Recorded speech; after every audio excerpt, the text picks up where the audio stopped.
Kabajamtootaaf jaalalaa bakka isin jirtanitti isin argamu kabajamtoota daawwattoota keenya Dream Media Rooduu yeroo kanaaf qabanneen isinitti himaa oduu waliin Hanwaa Qoobultiiti. Dhaabbanni beeksisaa Meerii Didhaa sagantaa TV Podcast Kaametti jedhu March 8 karaa tamsaasaa eegaluufi.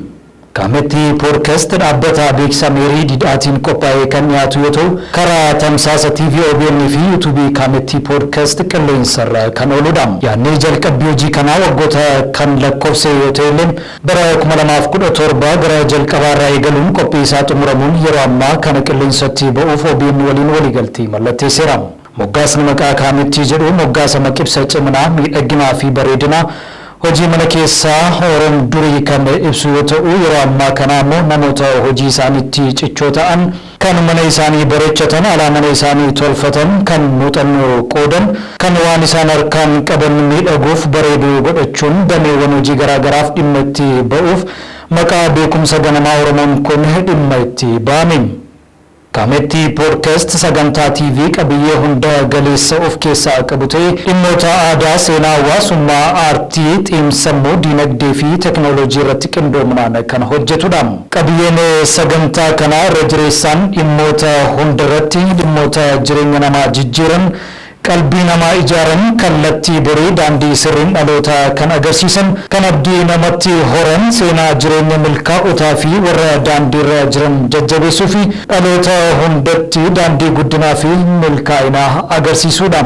Qulqullina waraabbii fi qabiyyeetiin sadarkaa sagantaan TV tokko haga yoonaatti yaalee hin beekne hojjechuun sadarkaa haaraas kan eegaledha. Muuxannoo hojii miidiyaa irratti qopheessituun sagantaa Kaametti Podcast Meerii Didhaa qabduu fi humna namaa fi qindoomina ogeessotaan ijaaramee dameewwan hojii tokko isaanii irratti ogeessota muuxannoo gurguddaa qabaniin kan qindaa'e waan ta'eef guddinaa fi qulqullina dhiyeessiisaan sagantaalee afaan Oromoo TV irra jiran keessaa gama isaan gumaacha sadarkaa isaa eeggate kan bahatudha. Injifannoo Karramarraa 47ffaa ilaalchisuun naannoo Xiqur Ambassaa Addabaabayii Itiyoo Qubaatti kabajame.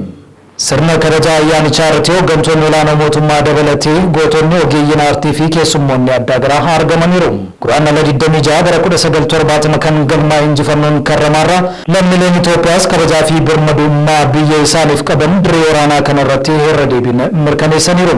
Itoophiyaanonni birmadummaa fi tokkummaa biyya isaanii eeguu irratti kutannoo qabaachuu gamtaan waldaalee humna waraanaa raayyaa ittisa biyyaa Itoophiyaa duraanii ibsan.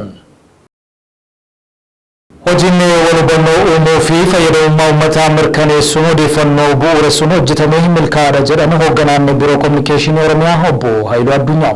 Waltajjii Foorumii waloo miidiyaalee afaan Oromoo fi quunnamtii uummataa geggeessaa jiruun Biiroon Kominikeeshinii Oromiyaa Foorumichi odeeffannoo naannichaa waalteessuun dhugaa Oromoo ragaan deeggaree dhiyeessu seenessa waloo ijaaruu injifannoo balballoomsuu fi odeeffannoo sobaaf maqaballeessii qolachuun guddummaa Oromoo fi Itoophiyaa mul'isuuf hojjechaa kan jiru ta'uu Obbo Haayiluun himaniiru. Dhugaa uummataa ifa baasuun fayyadamummaan uummataa akka mirkanaa'uuf hooggantoonni fi ogeeyyiin miidiyaalee seenessa qeenxee madda waldhabiinsaa qorachuun seenessa waloo ijaaruun injifannoo bu'uuressuun dhuunfaa fi waloon hojjechuun bu'uura ta'uu seeruu ragaan Biiroo Kominikeeshinii irraa argame ni mul'isa.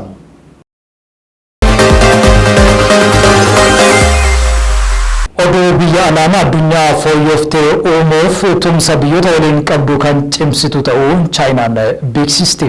Ministeerri muummee biyyattii Lii Qiang yaa'ii mana maree olaanaa biyyattii geggeessaa jirtu irratti dubbataniin Chaayinaan addunyaan fooyyooftee uumuuf tumsa biyyoota waliin qabdu cimsitee kan itti fuftu ta'uu eeran.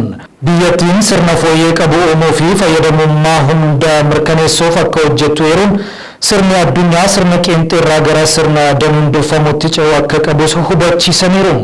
Sirna dinagdee hirmaachisaa fi haammataa uumuun inisheetiivii misooma idil addunyaa guddisuun inisheetiivii nageenyaa idil addunyaa dabaluunii fi hojiirra oolmaan fooyya'insa sirna bulchiinsa addunyaa dhimmoota irratti xiyyeeffatamuu qaban akka ta'anis himan. Chaayinaan hojimaatawwan viizaa fi taarifarraa bilisa ta'an hojiirra oolchuuf jiraachuu fi haammattoowwan akka beelt and road fi deeggarsi biroon cimanii kan itti fufan ta'uu mirkaneessaniiru jechuun CGTN-tu gabaase. Kabajamtoota daawwattoota keenyaa oduu yeroo kanaaf qabannee xumureen jira. Qophiilee keenyaaf waliin turtii gaarii.